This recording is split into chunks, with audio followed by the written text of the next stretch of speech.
We shall begin with a segment on Amma. Millions of people hugged this saint. Everyone has a different divine experience. Our staff members of GTV had a close experience with Amma during her last visit to DC. Mrs. Nalini Mera was featured in the Washington Post hugging this saint. Let me share some highlights of this recent event with you, beginning with an interview with our gracious hostess of Utsav, Miss Nalini Bhat. The hall pulsates with energy, spiritual energy. Even as you approach the entrance, a powerful atmosphere of peace, joy, and comfort engulfs you. Your eye goes straight to the front of the hall, where sits a serene Amma, clad in pure white, hugging anyone who comes to receive a hug from her. Her smile lights up not just the hall, but your very soul. Once you see this sight, you no longer see, you feel. She is Mata Amritanandamayi Devi. Her name literally means Mother of Eternal Bliss. But to millions all around the world who have received a magical, life-transforming hug from her, she is simply known as Amma or Mother. Very personification of love, she freely gives herself to anyone without distinction of race, religion, or nationality, 24/7, 365 days of the year. Many have come to realize in her the highest of human emotions, motherly love. Whether one is spiritual or not, religious or not, skeptic or an atheist, Amma's arms are ever ready to bestow that hug and thereby love, which is rarely given unconditionally.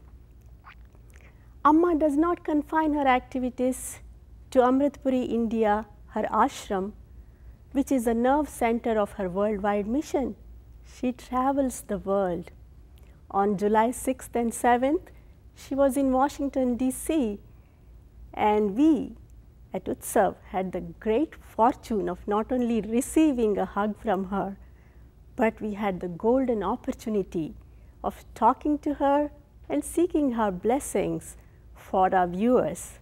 Let's watch some scenes from that special event. Amma, I'm from GTV. My questions from the viewers are, our scriptures say that there are Jnana Yoga, Karma Yoga, and Bhakti Yoga. What is best suited in this Kali Yuga?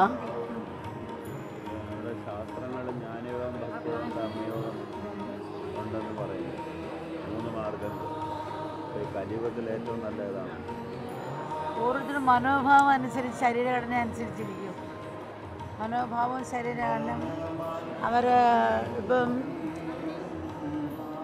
അങ്ങനെ ഇതാണ് വലുതാണ് അങ്ങനെയില്ല.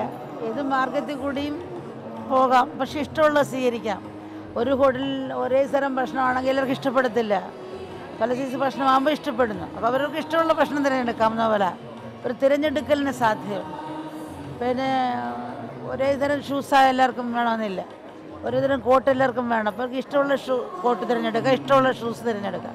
അപ്പോൾ അവരവർക്ക് ഇഷ്ടമുള്ള തിരഞ്ഞെടുക്കാം എന്നുള്ള ഒരു സ്വാതന്ത്ര്യം. അപ്പം മനോഭാവം അനുസരിച്ചിരിക്കും. അല്ലാതെ കലിയുഗവും സത്യവും ത്രേതായുഗവും ഒക്കെ നമ്മുടെ ഉള്ളിൽ തന്നെ ഉണ്ട്. അത് ഓരോ സമയത്തും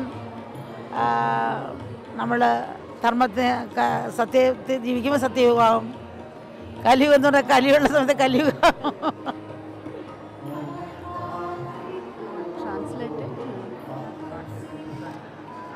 In fact, ഒരേ ബോധത്തിന് വിവിധ ഭാഗങ്ങളെന്ന് മാത്രമേ ഉള്ളൂ. ഒരേ ബോധത്തിന് വിവിധ ഭാഗങ്ങളെന്നേ ഉള്ളൂ. The three are not three different paths, they are one. And depending on each person's mental constitution and attitude, they can choose any path. The fundamental principle is love or devotion. That is the common ambience of all the three paths. However, it's just like, in a shoe mart, they will have different sizes of shoes because one size doesn't fit for everyone. Or like in a textile shop, they have different types of dress. or close, so that people can choose. So depending on each one's mental disposition and also the inherited tendencies from their previous life, they can choose any path, and the goal is one and the same, but the common ambience of all three paths is love or devotion, and all three are not three different paths. They're all, they're one, and also this all the three periods, like Satya, Treta, Kali, it's all within us. It's not outside. When we are truthful, when we are compassionate and loving, that is Satya Yuga. And when you are cruel and wicked, that is Kali Yuga. So she is bringing Satya Yuga to us. That's great. That's what Amma does. You are doing so much humanitarian work and charity work, more than the big governments. What is your advice to us ordinary people who are weighed down by all these worldly activities, and we cannot do as much as we aspire to do? Amma? ഗവൺമെൻറ്റുകൾ ചെയ്യുന്നതിനേക്കാളും കൂടുതലായിട്ടുള്ള കാര്യങ്ങൾ അമ്മ ചെയ്യുന്നു. അപ്പോൾ ഞങ്ങൾ ലോകത്തിൽ ജീവിക്കുന്ന ഞങ്ങൾക്ക് വേണ്ടിയിട്ട് അമ്മയുടെ ഉപദേശം എന്താണെന്ന് ചോദിക്കാം.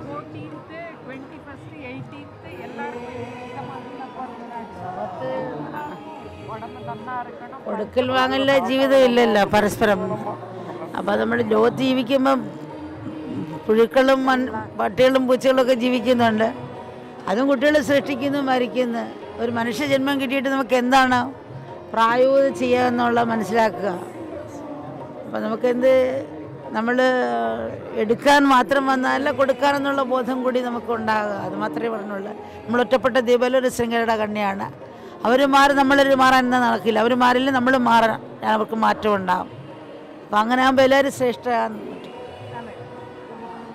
So the fundamental principle of life is give and take, and without give and take there is no life. Amma says the fundamental difference between human beings and animals or birds is discrimination. Human beings have discrimination. Otherwise, animals and birds also, they live in fear, they procreate, they sleep. So if we also do the same things, there is no difference between animals and human beings. So we should be able to give to society, give back to society, contribute as much as we can, because we are not isolated like islands. We are part of the universal chain. So if you think that I will change after the other person changes, it is never going to happen. So we should change first, then the other person automatically changes. Okay. That's it. I'll just ask for a few words of blessings. Please. Amma, please give us a few words of blessings for the Washington viewers, all the devotees. Okay. എല്ലാവർക്കും എല്ലാവരുടെയും വാക്കിലും നോട്ടത്തിലും പ്രവൃത്തിയിലും ആ പ്രകാശം ചൊരിയട്ടെ. എല്ലാവരും കൃപ അനുഗ്രഹിക്കട്ടെ. May the divine bless everyone with abundant grace in word, deed, and thought. Thank you so much. Thank you so much. With one divine smile, Amma wipes people's tears. With one electrifying hug, she consoles the distressed. The nectar-like sweetness which flows from her as she jokes, talks, and listens to people's sorrows and joys has endeared her to millions of people. Everyone who receives a hug from Amma has experienced a different emotion.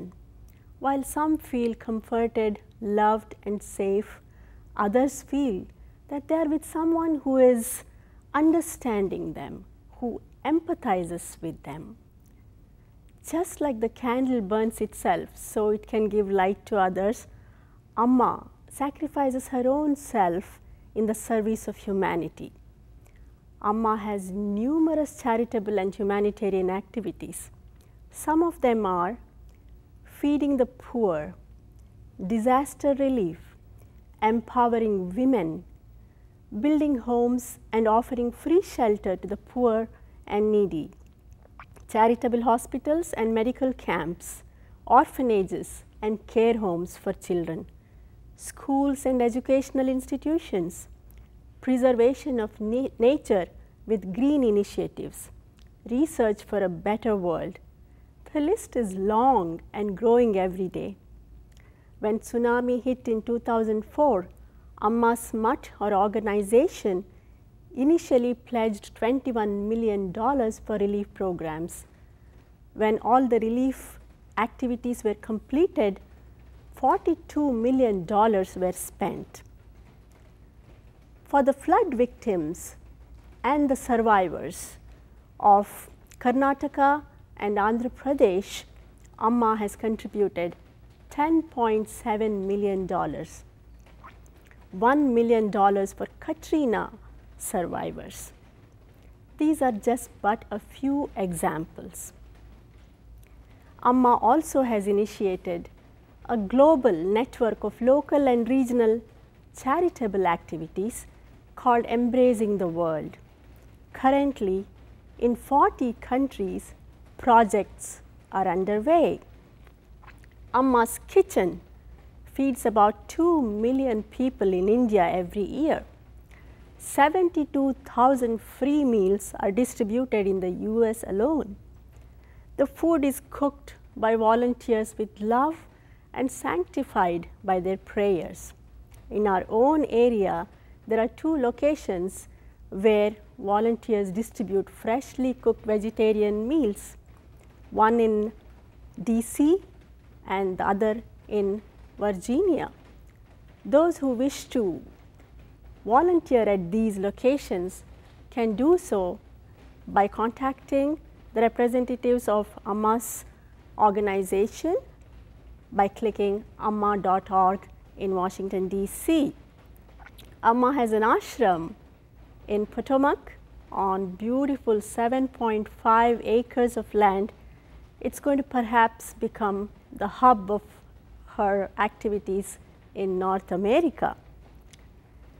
On the spiritual side, Amma nourishes the soul by a very special, unique meditation technique called I Am, or integrated Amrita meditation. It's proven to improve mental and physical health and reduce stress. Amma has received numerous awards from the world she serves. Some of them are honorary doctorate in humane letters from the State University of New York at Buffalo, James Parks Interfaith Award in New York, Gandhi King Award for Nonviolence at the UN Geneva, Prix Cinema Verite for her humanitarian activities and work for peace. She was the keynote speaker at the Millennium World Peace Summit on UN General Assembly, Parliament of the World's Religions, Barcelona, the Global Peace Initiative of Women, Religious and Spiritual Leaders at the UN Geneva. Amma's message is simple yet profound. As she says beautifully, in this universe, it is love that binds everything together. Love is the very foundation, beauty and fulfillment of life. Here is yet another lovely quote from her. A flower doesn't need instructions on how to bloom. No music teacher taught the nightingale to sing. It is spontaneous. There is no force involved. It happens naturally. Similarly, in the presence of a great master, the closed bud of your heart opens up. You become receptive and innocent as a child, a humble and obedient child of the Master.